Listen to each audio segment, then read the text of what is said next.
I never thought a $500 HOA fine would end with me standing in a storage auction watching strangers bid on my vintage motorcycle collection. But that's exactly where Brenda Peterson and the Oak Valley HOA landed me. It started 6 months ago when I came home from work to find a violation notice taped to my garage door. The letter, printed on official Oak Valley Homeowners Association letterhead, informed me that my lawn had exceeded the permitted grass height of 3.5 inches and that I had 72 hours to remedy the situation or face fines. I looked at my lawn, which honestly looked fine to me. Maybe it was pushing 4 inches in some spots, but we were in Phoenix, Arizona, and keeping grass alive in the desert was hard enough without obsessing over half-inch differences. I mowed the lawn that weekend. Problem solved, or so I thought. 2 weeks later, another notice appeared. This time, Brenda claimed my house numbers were not the regulation size according to the community bylaws. I had lived in my house for 3 years, and these were the same numbers that were there when I bought the place. I checked the bylaws, a document so thick it could stop a bullet, and found a clause stating house numbers must be at least 4 inches tall. Mine were 3 3/4 inches. I was a 1/4 inch short. I ordered new numbers online. They arrived a week later and I installed them immediately. That should have been the end of it. But Brenda Peterson was not the type of woman to let things go. She was 52 years old, drove a white Lexus SUV, and had the kind of haircut that screamed, "I want to speak to the manager." She had been elected HOA president 3 years ago, and had since made it her life's mission to enforce every single rule in the Oak Valley bylaws, no matter how ridiculous. The third notice came a month later. This one claimed that I had parked a commercial vehicle in my driveway overnight, which violated Section 12, Paragraph 4 of the community rules. The commercial vehicle in question was my work truck, a standard Ford F-150 with my company's logo on the door. I worked as an independent contractor doing electrical work around Phoenix, and I needed the truck for my business. I called Brenda directly. She answered on the first ring. "Oak Valley HOA, this is Brenda speaking." "Hi Brenda, this is Keith Watson from 4423 Seguero Drive. I got your notice about my truck." "Oh yes, Mr. Watson. Your commercial vehicle has been parked in your driveway for the past week. That's a direct violation of our community standards. It's my work truck. I need it for my job." "I understand that, Mr. Watson, but rules are rules. Commercial vehicles must be parked in the garage or off the property. Many of our residents have complained about the appearance of work vehicles in driveways." "Many residents. Can you tell me who complained?" "That information is confidential. But I can assure you that we take all complaints seriously." I took a deep breath, trying to keep my cool. "Brenda, my garage is full. I use it for storage. Where am I supposed to park my truck?" "That's not really my concern, Mr. Watson. You have 48 hours to move the vehicle, or you'll face a fine of $250. She hung up before I could respond. I spent that evening clearing out enough space in my garage to fit the truck. It meant moving a bunch of boxes and tools into the storage unit I rented on the other side of town, but I did it. The truck went into the garage. I thought I had finally appeased Brenda and her HOA board. I was wrong. The fines started arriving in rapid succession after that. Apparently, my trash cans were visible from the street on a non-collection day. That was a $100 fine. My front door wreath was too large according to the holiday decoration guidelines. Another $100. I had a small crack in my driveway that needed repair. $200. The fines kept coming, and each one felt more petty than the last. I tried to fight them. I attended HOA meetings, which were held every third Tuesday at the Oak Valley Community Center. The meetings were exactly what you would expect. About 20 homeowners sitting in uncomfortable folding chairs, while Brenda and her board of 4 other middle-aged busybodies discussed neighborhood issues with the gravity of a United Nations summit. At my first meeting, I raised my hand during the open forum. "Yes, Mr. Watson," Brenda said, looking at me over her reading glasses. "I'd like to discuss the recent fines I've received. I think some of them are excessive and not really warranted. All fines issued by this board are in accordance with our community bylaws, which every homeowner agreed to when they purchased their property. I understand that, but $100 for having my trash cans visible. I forgot to bring them in one day. The rules are clear, Mr. Watson. Trash receptacles must be stored out of sight except on collection days. This maintains the aesthetic quality of our neighborhood." A few other homeowners murmured in agreement. I looked around the room, trying to find an ally, but most people just avoided eye contact. "I'm not trying to cause trouble," I said. "I just think we should have some common sense here. These fines are adding up." "Then I suggest you follow the rules more carefully," Brenda said with a tight smile. "Next item on the agenda." That was it. Discussion over.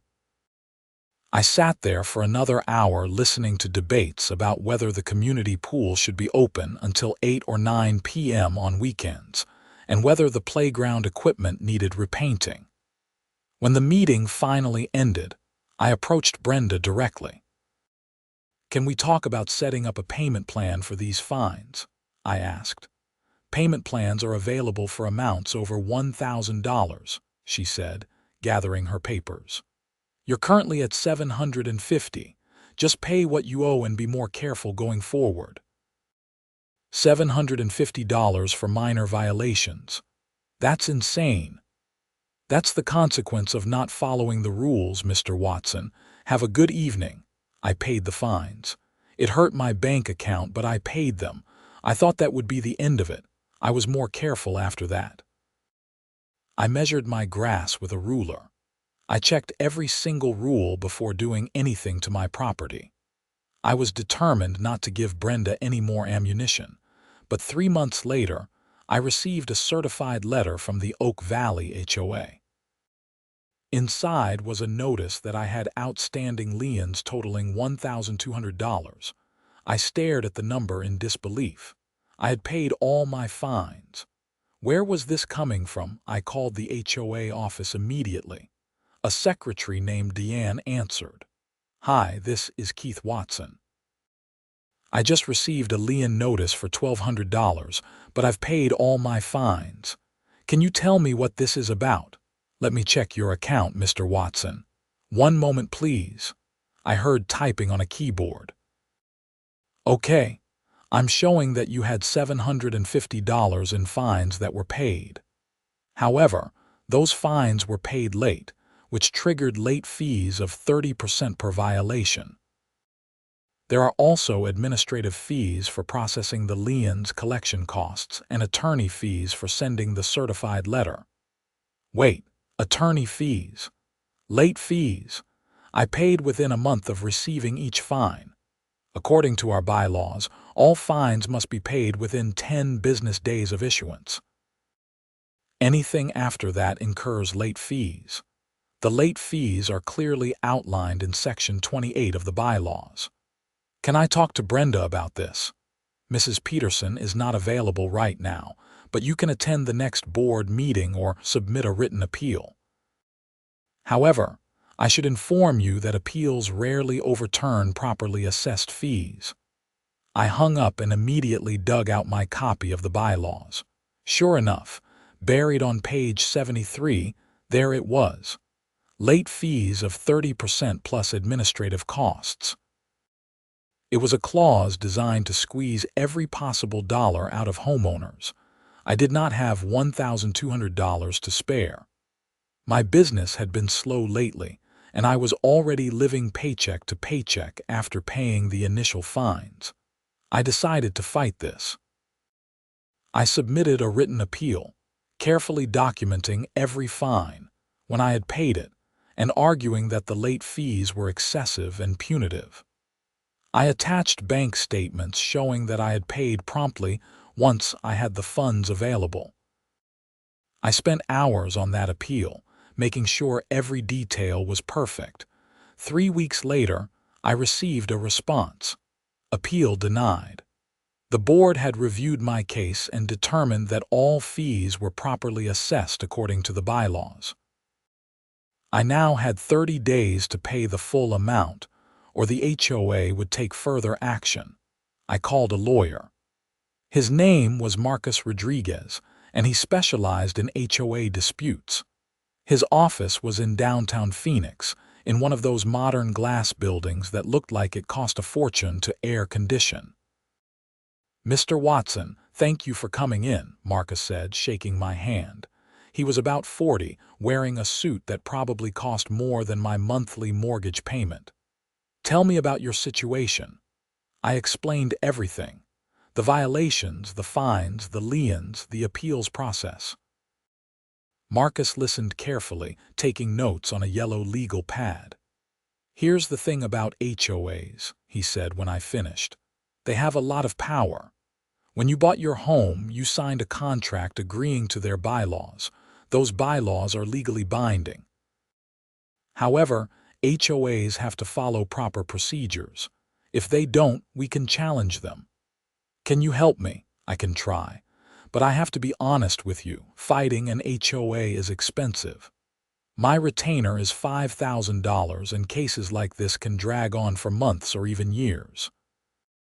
You might spend more fighting them than you would just paying the liens." My heart sank. "So I'm just stuck?" "Not necessarily. Let me review all the documents you have. Sometimes HOAs make procedural mistakes. If they didn't follow proper notice requirements or if they assessed fees incorrectly, we might have a case. But I need to see everything first." I gave him all my paperwork. He said he would review it and get back to me within a week. I left his office feeling defeated. $5,000 for a retainer. I did not have that kind of money. The week passed and Marcus called me back. "Mr. Watson, I've reviewed your documents. Unfortunately, it looks like the HOA followed all proper procedures. The fees are excessive, in my opinion, but they're technically allowed under the bylaws you agreed to. I'm sorry, but I don't think you have a strong enough case to justify the legal costs. So what do I do?" "You can try negotiating with the board. See if they'll accept a payment plan or reduce the fees. Otherwise, you need to pay the liens before they take more serious action." "What kind of serious action?" "They can put a lien on your house. If it goes far enough, they can even foreclose. It's rare, but it happens." I thanked Marcus and hung up. I felt sick. This had spiraled completely out of control. I tried negotiating with Brenda. I called her office repeatedly, but she never took my calls.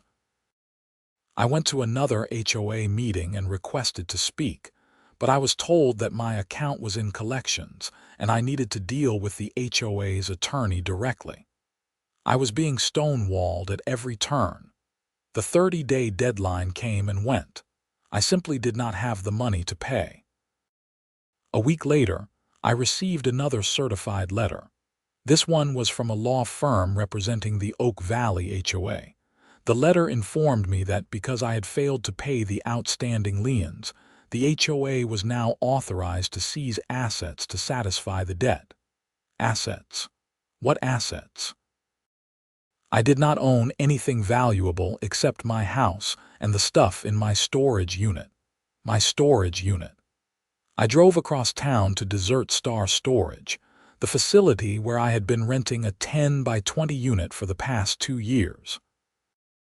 I used it to store equipment, old furniture, and most importantly, my vintage motorcycle collection. I had 3 bikes that I had restored over the years. A 1972 Honda CB 750, a 1968 Triumph Bonneville, and a 1975 Harley-Davidson Sportster. Those bikes were worth serious money. Collectively, probably around $30,000. When I pulled up to the storage facility, something was wrong. My unit had a different lock on it, a bright orange one that was not mine. I went to the office. The manager, a guy named Tom who I had known for years, looked uncomfortable when he saw me. "Keith, hey man, I was hoping I would not have to see you today." "What's going on, Tom? Why is there a different lock on my unit? I got a court order last week. The Oak Valley HOA has a lien against you, and the court granted them the right to seize the contents of your storage unit to satisfy the debt." "What? They can't do that." "I'm sorry, man. I had to comply with the court order. They changed the locks 3 days ago. The contents are going to be auctioned off next week to pay your debt." I felt like I had been punched in the gut. "My motorcycles are in there. Those are worth way more than what I owe." "I know, and I'm really sorry. But there's nothing I can do. You need to talk to a lawyer or the court." "I'm just following the law." I got back in my truck and just sat there for a minute, trying to process what was happening.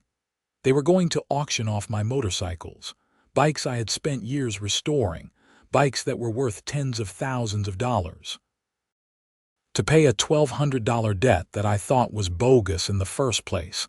I called Marcus Rodriguez again. "They seized my storage unit," I said as soon as he answered. "The HOA got a court order and seized my property." "Slow down, Mr. Watson. Tell me exactly what happened." I explained about the storage unit and the motorcycles.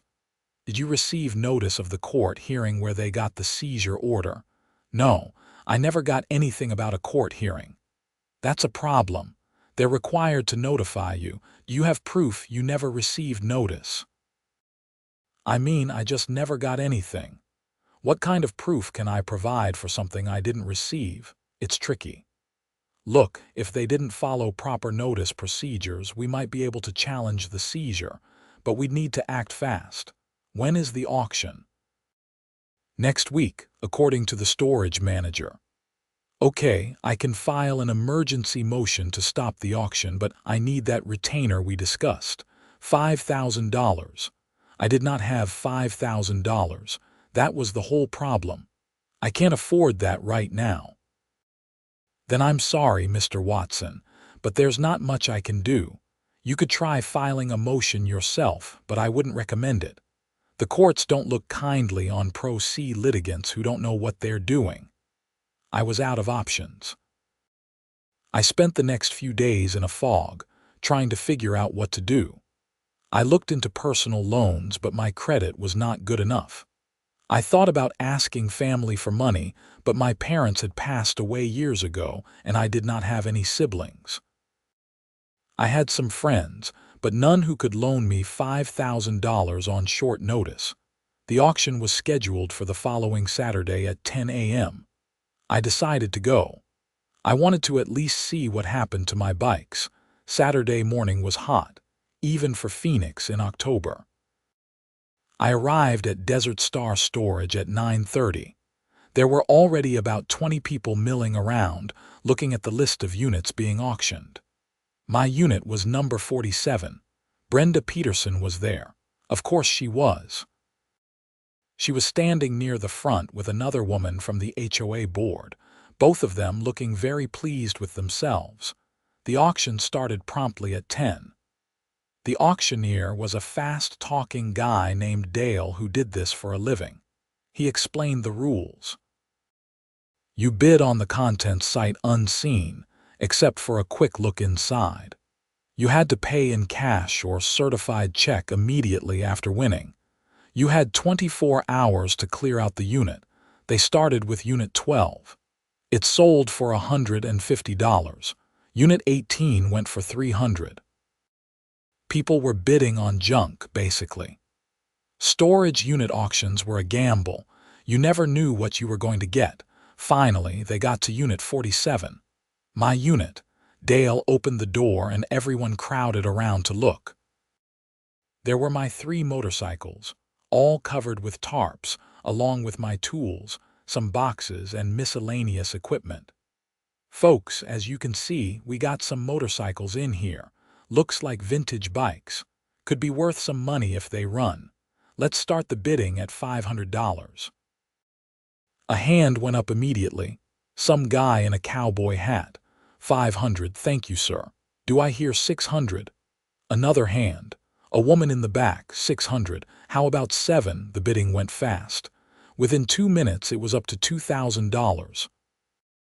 The cowboy hat guy was battling with a younger guy who looked like he knew something about motorcycles. 3,000, the young guy said. Cowboy hat hesitated, then shook his head. 3,000 going once, going twice. 4,000, a new voice called out. I turned and saw Brenda had her hand up, a smug expression on her face. What was she doing? Was she bidding on my stuff to rub salt in the wound? The young guy looked annoyed. 5,000. 6,000, Brenda countered immediately. This was insane. The liens were only $1,200. Why was she driving the price up? 7,000, the young guy said, sounding less confident. 10,000, Brenda said firmly. Everyone turned to look at her. That was a huge jump. The young guy shook his head and stepped back. Nobody else was bidding. 10,000 going once, going twice, sold to bidder number 23 for $10,000. Brenda walked up to Dale and handed him what looked like a cashier's check. She had come prepared to buy my unit. I was in shock. She had just paid $10,000 for a unit that was seized to cover a $1,200 debt. The math did not make sense. After the auction ended, I approached Brenda. She saw me coming, and her smile got wider. Mr. Watson, what a surprise to see you here. Why did you just pay $10,000 for my stuff? It's not your stuff anymore, Mr. Watson. It's mine. I want it fair and square at a legal auction. But the debt was only $1,200. You just paid 8 times that amount. Well, those motorcycles are clearly worth much more than $10,000, aren't they? I did my research. A restored 1972 Honda CB 750 in good condition can sell for $15,000. The Triumph is worth even more. I'd say I got quite a bargain. The pieces suddenly clicked together in my mind. This had been her plan all along. She had inflated my fines with bogus late fees and administrative costs to create a lien. Then she had seized my storage unit knowing what was in it. She had researched the value of my bikes and decided to buy them at auction for less than they were worth. You did this on purpose, I said. You engineered this whole thing. I don't know what you're talking about. I simply bid on a storage unit at a public auction. Now, if you'll excuse me, I need to arrange to pick up my purchases. She walked away, leaving me standing there feeling absolutely powerless. But then something occurred to me. If she had paid $10,000 and the lien was only $1,200, where did the rest of the money go? I found Dale, the auctioneer, who was packing up his paperwork. Excuse me, I have a question about the auction proceeds. Sure, what do you need? That unit that just sold for $10,000, that was my unit. It was seized for a lien. How does the money get distributed? Oh, well, the lien holder gets paid first. Whatever they are owed comes right off the top. Then there are auction fees, storage fees, and administrative costs. Whatever is left over goes back to the original owner. Goes back to me. Yep. Usually takes about 2 weeks to process. You should get a check in the mail for the surplus. I did the math in my head. 10,000 minus 1,200 for the lien, minus whatever the fees were. I should be getting back several $1,000s at least. How much are the fees usually? Depends. Storage fees are usually a couple hundred. Auction fees are 10% of the sale price. Administrative costs vary, but usually another couple hundred. You're probably looking at around $1,500 in total fees, give or take. 10,000 minus 1,200 minus 1,500. That meant I should get back about $6,500. Suddenly, this situation looked very different. Brenda had just paid $10,000 thinking she was getting a great deal on motorcycles worth $30,000. But she was not getting motorcycles worth $30,000. She was getting motorcycles worth about $15,000 because I had not told anyone the full story. The Honda CB 750 was beautiful, but it had electrical issues I had never fully resolved. It ran, but not reliably. The Triumph Bonneville had a rebuilt engine, but I had used aftermarket parts that affected its value. And the Harley Sportster had been in a minor accident before I bought it, which I had disclosed when I purchased it, but which definitely lowered its resale value. The bikes were worth money, sure, but not nearly as much as Brenda thought. I had estimated their collective value at around $30,000 if you found the right buyers and disclosed nothing, but with their actual issues, probably closer to $15,000 total, maybe less. Brenda had just paid $10,000 for $15,000 worth of motorcycles. She would make money, but not the killing she thought she was going to make, and I was going to get back more than she claimed I owed in the first place. I drove home feeling slightly better, but still angry. The principle of the thing bothered me. Brenda had abused her position as HOA president to essentially steal my property through legal mechanisms. Even if I was getting money back, it was not right.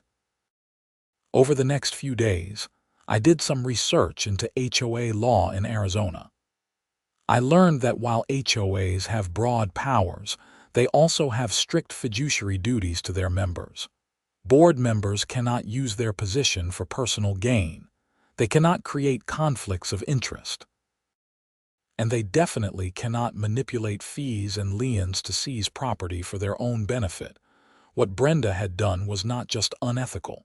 It might actually be illegal. I started documenting everything. I made a timeline of every violation, every fine, every interaction with Brenda. I gathered all my paperwork, all the letters, all the bylaws. I was building a case. I also started talking to other homeowners in Oak Valley. I went door to door in my neighborhood, asking if anyone else had issues with the HOA. What I found was shocking. A woman named Teresa Martinez on Cactus Lane had been fined repeatedly for having a vegetable garden in her backyard, which allegedly violated the landscaping rules. She had paid over $2,000 in fines. An elderly couple on Desert Rose Drive had been cited for having a faded American flag, which was ironic since federal law actually protects the right to display the flag. They had paid $500 rather than fight it.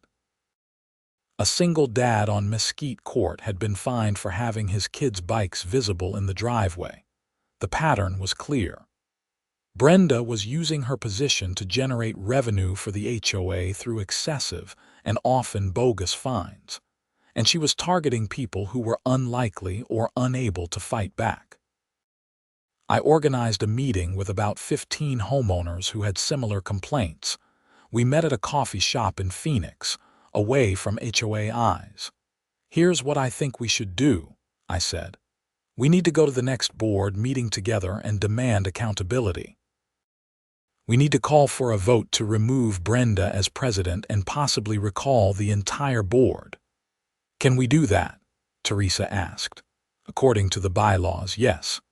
If 20% of homeowners sign a petition calling for a special election, the board has to hold one within 30 days. "But won't they just ignore us?" the elderly man, whose name was Frank, asked. "They can't ignore all of us, and if they try, we go to the media. Local news loves stories about HOA abuse. We make enough noise, someone will listen." Everyone agreed. We started a petition. Within a week, we had signatures from over 30% of the Oak Valley homeowners. The community had about 200 houses, and we got signatures from 65 of them.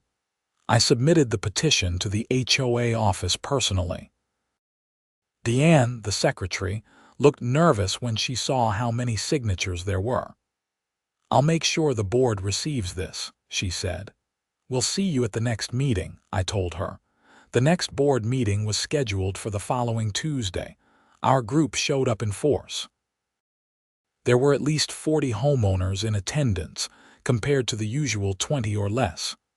Brenda looked surprised when she walked in and saw the crowd. "Well, this is quite a turnout," she said, trying to maintain her composure. "Let's get started. First item on the agenda."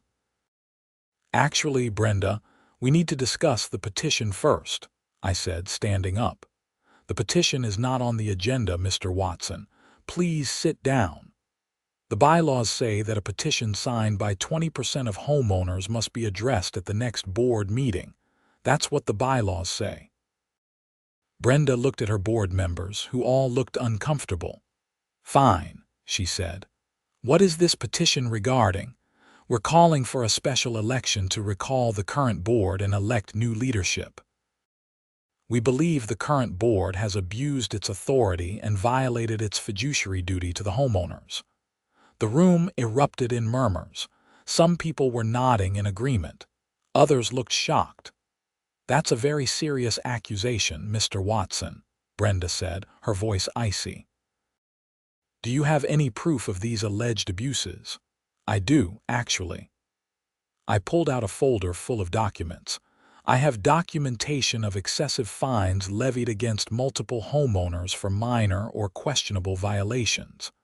I have evidence that proper notice was not given for hearings. And I have evidence that you, personally, benefited from the seizure and auction of my property. I bid on a storage unit at a public auction. That's perfectly legal.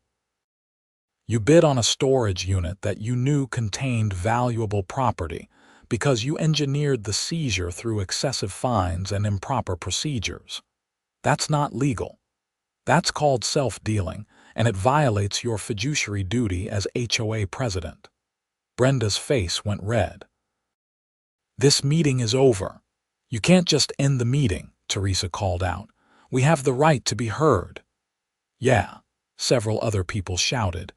Brenda stood up and gathered her papers. The other board members followed her lead, and they all walked out of the community center together. We sat there for a moment, unsure what to do. Then Frank stood up. "I move that we hold our own meeting right now to discuss next steps." "I second that," Teresa said. We spent the next hour planning our strategy. Someone suggested we hire a lawyer to review all of the HOA's finances and actions. Someone else recommended we contact the Arizona Attorney General's office, which had a division that handled HOA complaints. I volunteered to reach out to local media. The next day, I called every local news station in Phoenix. Most of them were not interested, but one reporter from Channel 7, a woman named Victoria Palmer, called me back. "Mr. Watson, tell me about your situation," she said. I explained everything. The fines, the seizure, the auction, Brenda's bid. "That's a great story," Victoria said. "Would you be willing to do an on-camera interview?" "Absolutely." 2 days later, Victoria and a cameraman came to my house. We sat in my living room and I told my story on camera. I showed her all my documentation. She interviewed several other homeowners who had similar experiences. The story aired the following week during the evening news.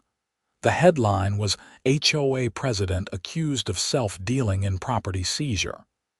It was a 5-minute segment that covered everything. Brenda declined to be interviewed, but they showed footage of her walking away from the camera when Victoria tried to ask her questions outside her house. The response was immediate. The story got shared thousands of times on social media. People were outraged. The Arizona Attorney General's office announced they were opening an investigation into the Oak Valley HOA. Other homeowners who had not signed the petition started coming forward with their own complaints. About 2 weeks after the news story aired, I received a check in the mail. It was from the auction house, for the surplus proceeds from the storage unit sale. The amount was $7,200. I stared at that check for a long time. $7,200. Brenda had claimed I owed $1,200 in liens. The auction had earned $10,000. After all the fees and costs, I was getting back more than 6 times what they said I owed. I deposited the check immediately, afraid it might somehow disappear if I waited. The special election was scheduled for mid-November. In the meantime, the Attorney General's investigation was moving forward. They subpoenaed all of the HOA's financial records and communications. They interviewed board members. They interviewed homeowners. About a week before the election, the Arizona Attorney General's office held a press conference. Victoria Palmer called to tip me off that something big was coming. I watched the press conference live on my phone. The Attorney General himself was speaking. Today, we are announcing criminal charges against Brenda Peterson, the former president of the Oak Valley Homeowners Association. Mrs. Peterson has been charged with 4 counts of theft by deception, 2 counts of fraud, and 1 count of breach of fiduciary duty. Our investigation revealed that Mrs. Peterson systematically abused her position to levy excessive fines against homeowners, then used those fines to create liens that allowed her to seize property for personal gain. In the case of Mr. Keith Watson, Mrs. Peterson deliberately inflated fines through improper late fees and administrative costs, then seized his storage unit knowing it contained valuable motorcycles. She then purchased those motorcycles at auction for less than their market value, intending to resell them for profit. This represents a clear case of self-dealing and breach of fiduciary duty. I felt vindicated. Finally, someone in authority was acknowledging what Brenda had done. The press conference continued.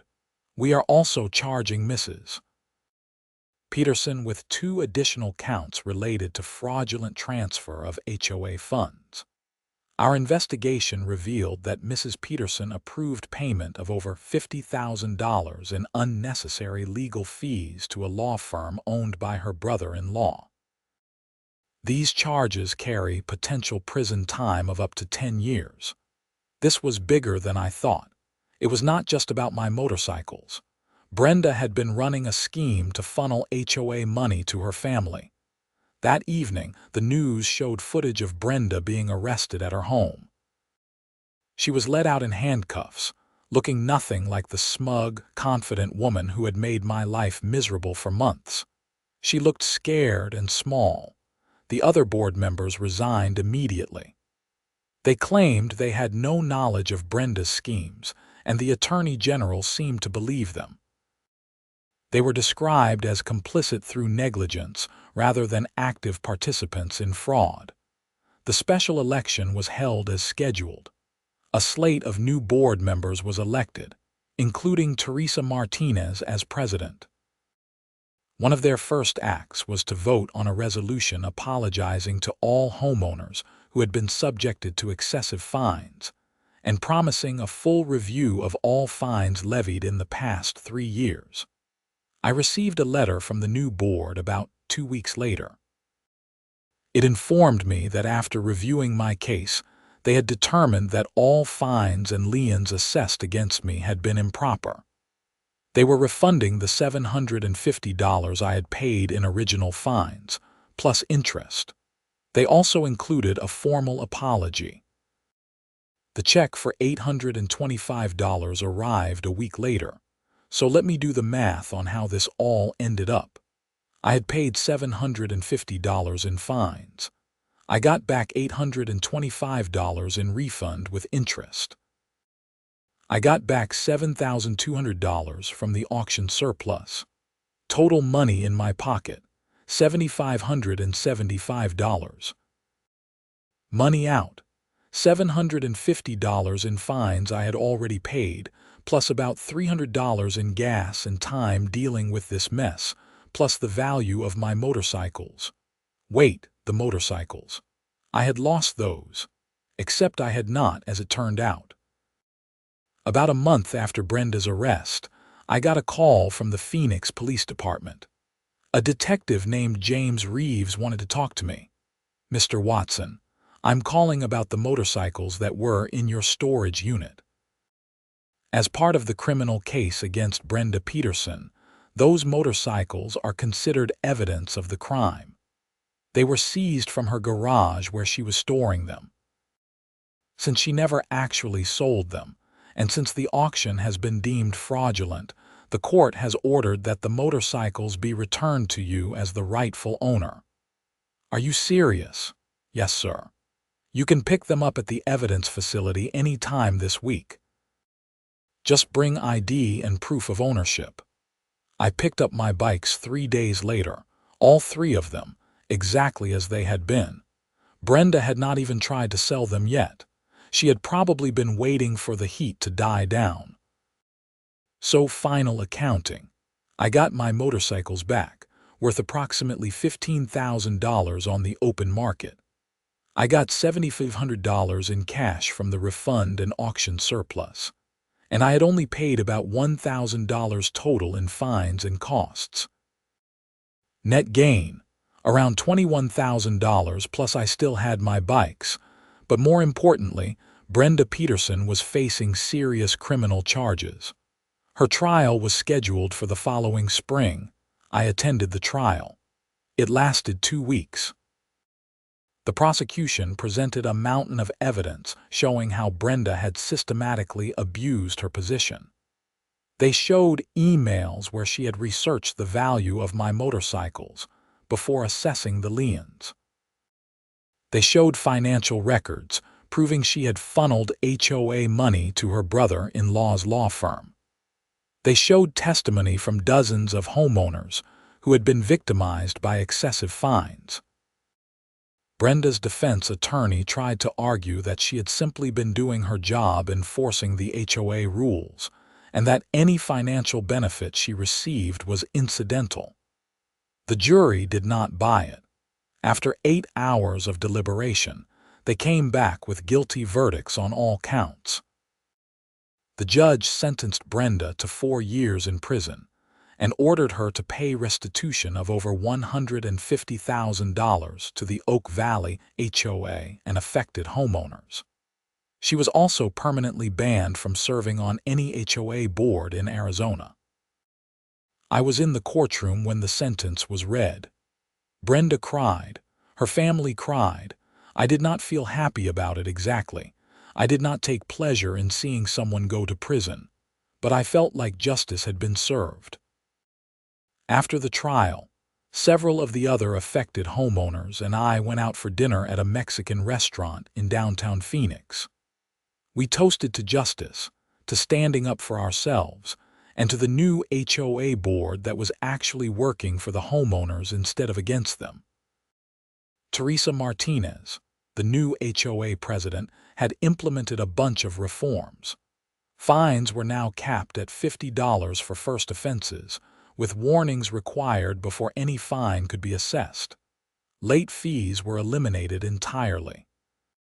All liens had to be approved by a majority vote of the full board, not just the president. And most importantly, board members were prohibited from bidding on any property seized by the HOA. Life in Oak Valley was actually pleasant now. The new board focused on maintaining common areas and organizing community events, rather than measuring grass height and hassling homeowners about minor violations. I kept my motorcycles for another year, then decided to sell them. I did not need 3 vintage bikes, and I could use the money. I sold the Honda for $12,000, the Triumph for $8,000, and the Harley for $7,000. Total of $27,000. Combined with the money I had already gotten back from the HOA, I ended up with over $34,000 in total.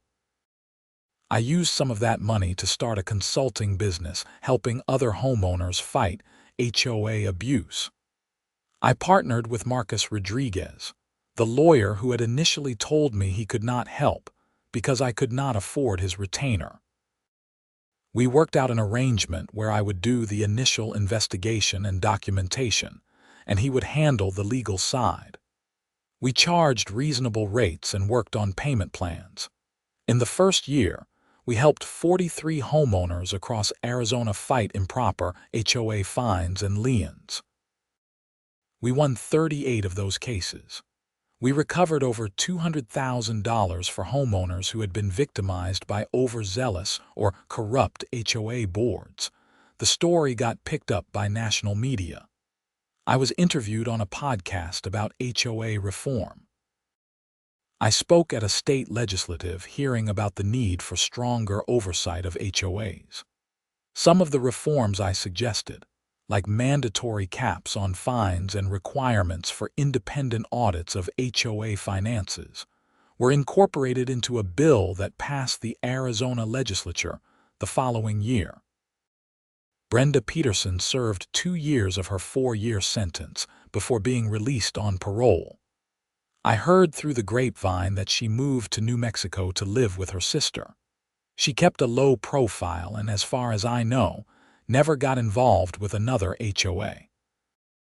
The whole experience taught me some important lessons. First, documentation is everything. If I had not kept careful records of every violation, every fine, every interaction, I would not have been able to build a case. Second, there is strength in numbers. I could not fight the HOA alone, but when I organized other homeowners, we became a force that could not be ignored. Third, the media is powerful. Once Victoria Palmer aired that story, everything changed. Public pressure forced the Attorney General to act. But the most important lesson was this: you cannot let bullies win, even when they hide behind official titles and legal documents. Brenda Peterson had power and she abused it. She counted on people being too scared, too tired, or too broke to fight back. For a while, her strategy worked. But eventually, enough people stood up and said no. I still live in my house on Saguaro Drive. My grass is a healthy 4 inches tall, maybe a little more in some spots. My house numbers are the regulation size. My work truck sits in my driveway most days because I cleared out my garage and do not feel like parking in there. Nobody from the HOA has complained. The community pool is open until 9 p.m. on weekends now. The playground equipment got repainted a nice shade of blue. There is a new dog park that the HOA funded with money recovered from Brenda's restitution payments. Oak Valley actually feels like a community now, instead of a prison camp run by a petty tyrant with a clipboard. I still see Teresa Martinez around the neighborhood sometimes. We chat about HOA business occasionally. She is doing a good job, keeping things running smoothly without harassing anyone. The HOA serves its intended purpose now, maintaining property values and common areas without making homeowners miserable.